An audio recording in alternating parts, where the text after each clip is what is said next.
పెద్దాయనా పెద్దాయనా ఇది స్వార్థపు లోకం పెద్దాయనా పెద్దాయనా పెద్దాయనా ఇది చెడు.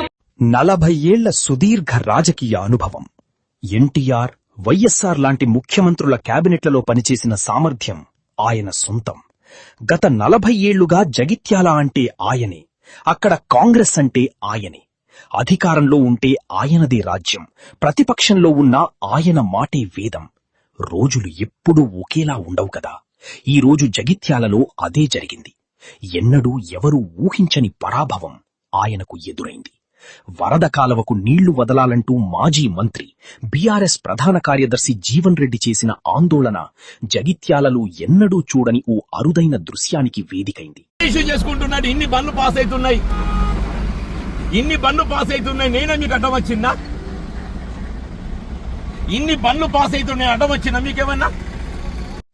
70 ఏళ్లు దాటిన ఆయన వయస్సును సైతం చూడకుండా పోలీసులు ఎత్తికెళ్లి జీపులో పడేశారు. జగిత్యాలలో తొలిసారి ఆవిష్కృతమైన ఈ దృశ్యాన్ని మినిట్ టు మినిట్ మీకు అందిస్తోంది టీవీసీ తెలంగాణ. మీరు ఇష్యూ చేస్తున్నారు.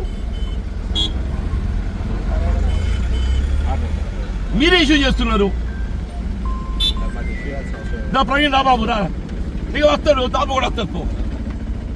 రండి, లేక రోడ్డు కూర్చున్నాం. పండి నేనా రవిశంకర్ దగ్గర పోతున్నా, రైతుల దగ్గర పోతున్నా, ఇక్కడ నేను మాట్లాడతా. అరే పరామర్శ చేసేందుకు అధికారం లేదా అనే నాకు? నేనేమంటున్నా, రోడ్డు మీద ఆగా, నేను రోడ్డు మీద ఆగా అంటున్నా. మీరు కూర్చోండి, నాకు మీకు అంతా అనుమానం, రోడ్డు కూర్చోండి. తింటా, నేను రోడ్డు మీద ఆగా అంటున్నా, కూర్చోండి. మరి ఉన్నదేముంది దాంట్లో?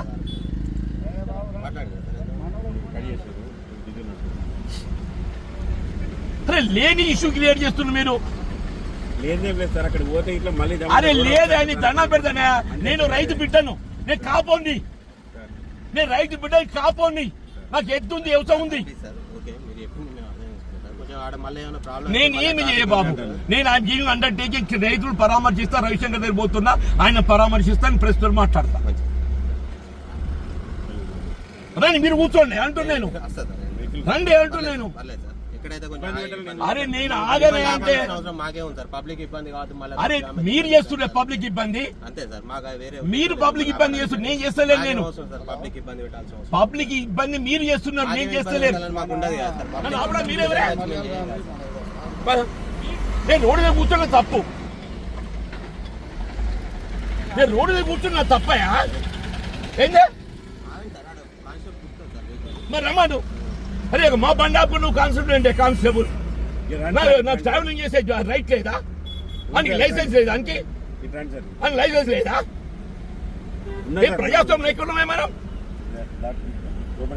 ఏం లోపలికి వస్తారు? అదే మీరు ఎందుకు ఆపుతున్నారు? మీరు ఏమైనా ఆర్గన్ చేస్తున్నారా? అరే నేను వరద కాలం మీద ఆగా, సార్, నేను వరద కాలం మీద ఆగా. ఒకటి చెప్తున్నా సార్, నేను ఏమంటున్నా, వారికి కూర్చున్నా, మీరు కూడా కూర్చోండి. నన్ను ఆగనీయకండి అంటున్నా కదా. ఇప్పుడు మీరు దయచేసి కార్లో కూర్చోండి బాబు, నన్ను ఆగనీయకండి. అరే నన్నేంటి ఆయన వచ్చేది చేసి? అరే నేను ఆగనీయంటే నువ్వు కూర్చో బాబు, నేను కూర్చో అంటున్నా. నేను మీరు ఆగనీయకండి అంటున్నా. వరదకాలం మీద నేను మల్యాలు కూడా పోవద్దా? అయిపోయింది అంటే అరే నేను వరదకాలం మీద ఆగనీయకండి. అరే లేరే అంటే నేను వరదకాలం మీద ఆగా,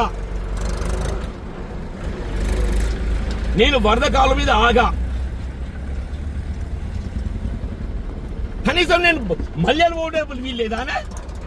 ఇప్పుడు అక్కడ జనం ఉన్నారు కాబట్టి లేరే అంటే జనం ఉంటూ ఉంటారు తప్ప.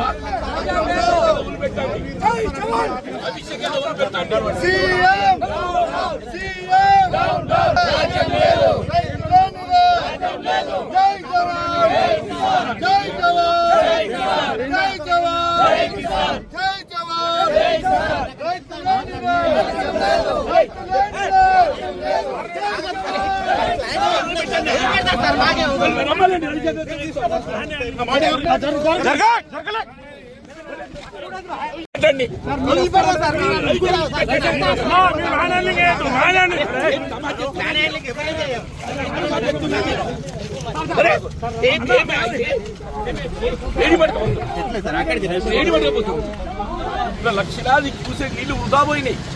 ఇప్పుడు ఇవాళ కూడా ప్రభుత్వం అధికారులు చెప్పేది ఏంటంటే అక్కడ దాదాపు 20,000 క్యూసెక్ నీటి ప్రవాహం ఉందని చెప్పంటున్నాను నేను.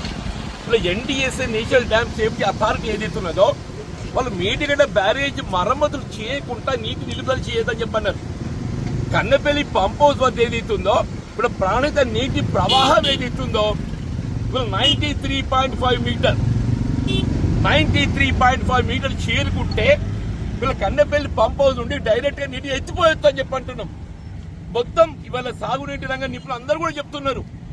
వెదర్ శ్రీరామ్ గారు కూడా చెప్పిండ్రు, శాస్త్రి గారు కూడా చెప్పిండ్రు. ఇలా వరదగాల్లో చూడండి ఎట్లా ఎండిపోయిందో అని చెప్పంటున్నా. ఇలా రైతులు పంట పొలాలు కాదే తాగుటా నీళ్ళు లేవు అని చెప్పంటారు. తాగుటా నీళ్ళు లేవు. అసలు మీరు ఇంత దేశాలు పోయి అంత ఈర్ష్య దేశాలతో ఏది ఇస్తుందో నీళ్ళు ఇస్తే ఎక్కడ కేసీఆర్ పేరు వస్తుందో ఇది ఎవరి పేరు సమస్య అనేది కాదు. రైతులకు కావాల్సి కుక్కడి నీళ్లు కావాలని చెప్పి అంటున్నాం. అటువంటి నీటి ప్రవాహం ఇవాళ నీళ్ళు విద్దమ్మలన్నీ రావాలి.